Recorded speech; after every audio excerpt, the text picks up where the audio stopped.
Hello to all dear viewers and welcome to another episode of Gaming Father's video game review series. Today I'm going to take a closer look at action tower defense game called I Am Vegend, Zombiegeddon. Prepare your index fingers and maybe some veggie meal and let's get started!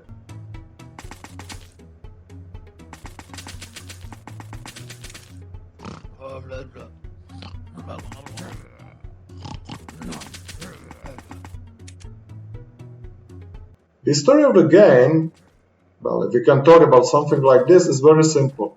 Take a command over your legendary heroes, sunflower, tomato, pumpkin, etc., and wipe out zombie invaders along with pigs, birds, and other vermin from your home. That sounds familiar, doesn't it? Yes, the game has obviously taken the inspiration from legendary Plants vs. Zombies. But although the idea is almost the same, the concept itself is slightly different. While Plants vs. Zombies is tower defense strategy, where you are placing the flowers, harvest suns, buying new flowers and upgrading them in each level, here you have your plants deployed at start of each level and you cannot buy and place the new ones. This is because this is not a strategy, but rather action tower defense game, where you have full control of your plants and you are the one who decides which plant will be shooting and where. That sounds cool, doesn't it? But let's see if this interesting idea goes hand in hand with good gameplay.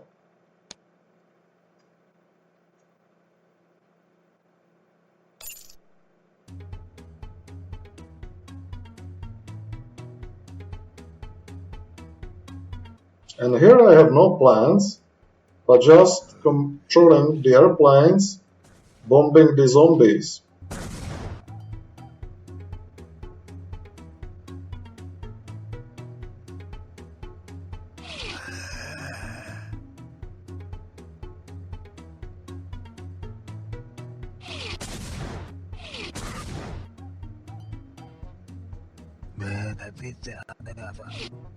We will be using fast forward a bit, as the levels are a little bit longer.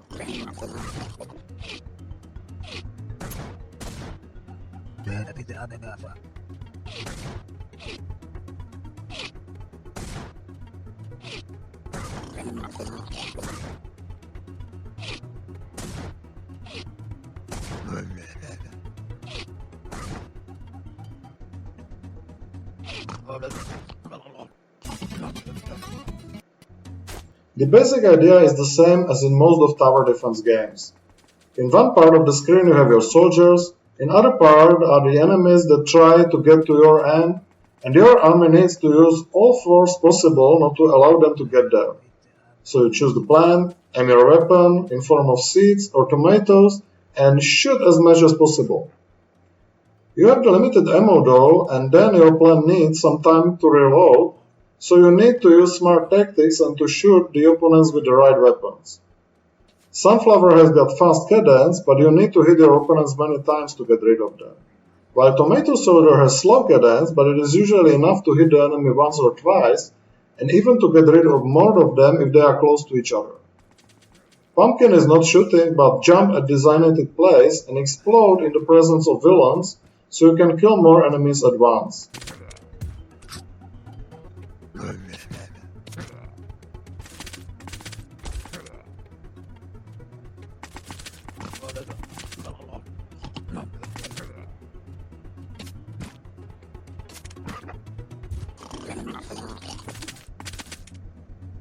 Speaking of enemies, who's got an appetite for your garden this time?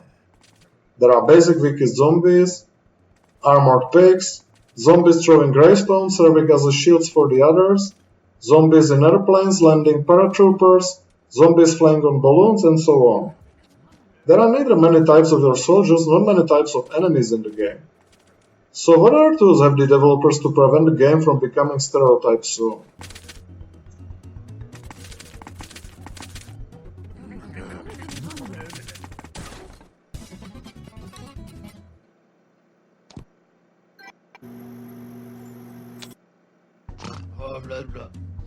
Luckily, your task is not just to eliminate all enemies in each level. Sometimes you need to shoot a crate with imprisoned fellow between the waves of enemies and the level ends when you set it free. Sometimes you need to cover your carrot buddies that are trying to get from enemy's side to yours, and sometimes you have no plans and just clicking on balloons that zombies are flying on to make them explode, as you can see here.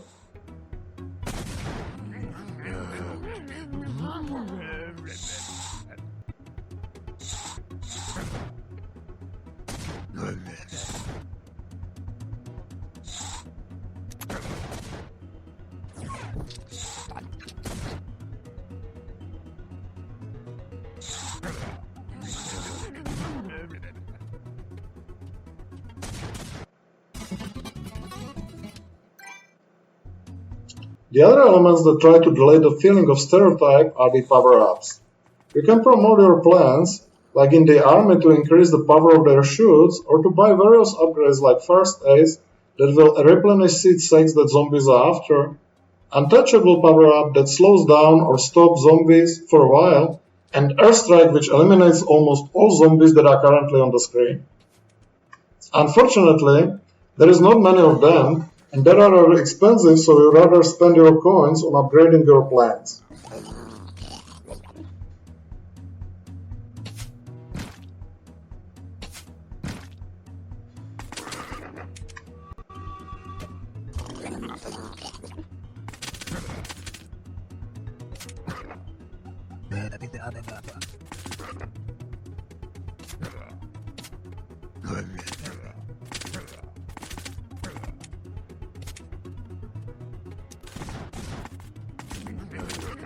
The economic model is rather strict, especially when you cannot start previous levels again to collect more coins. And you can be sure that in later levels you will need these upgrades as the waves of set trucks with zombies are getting bigger. So you will end up repeating same level again and again until you either get lucky or collect enough coins to promote your soldiers. This is quite a big minus for me.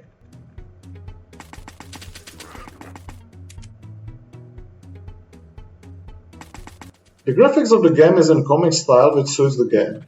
It's not something special, but along with comic strips between the levels it makes funny atmosphere. The music is rather monotonous and sounds might become annoying after some time. How about control? It is very simple this time, you just need the mouse for targeting and left button for shooting and switching plans. I would say that the control accuracy is okay, even though I had a feeling sometimes that I was shooting at something else that I was pointing at. But maybe it is rather a problem with the accuracy of my hand.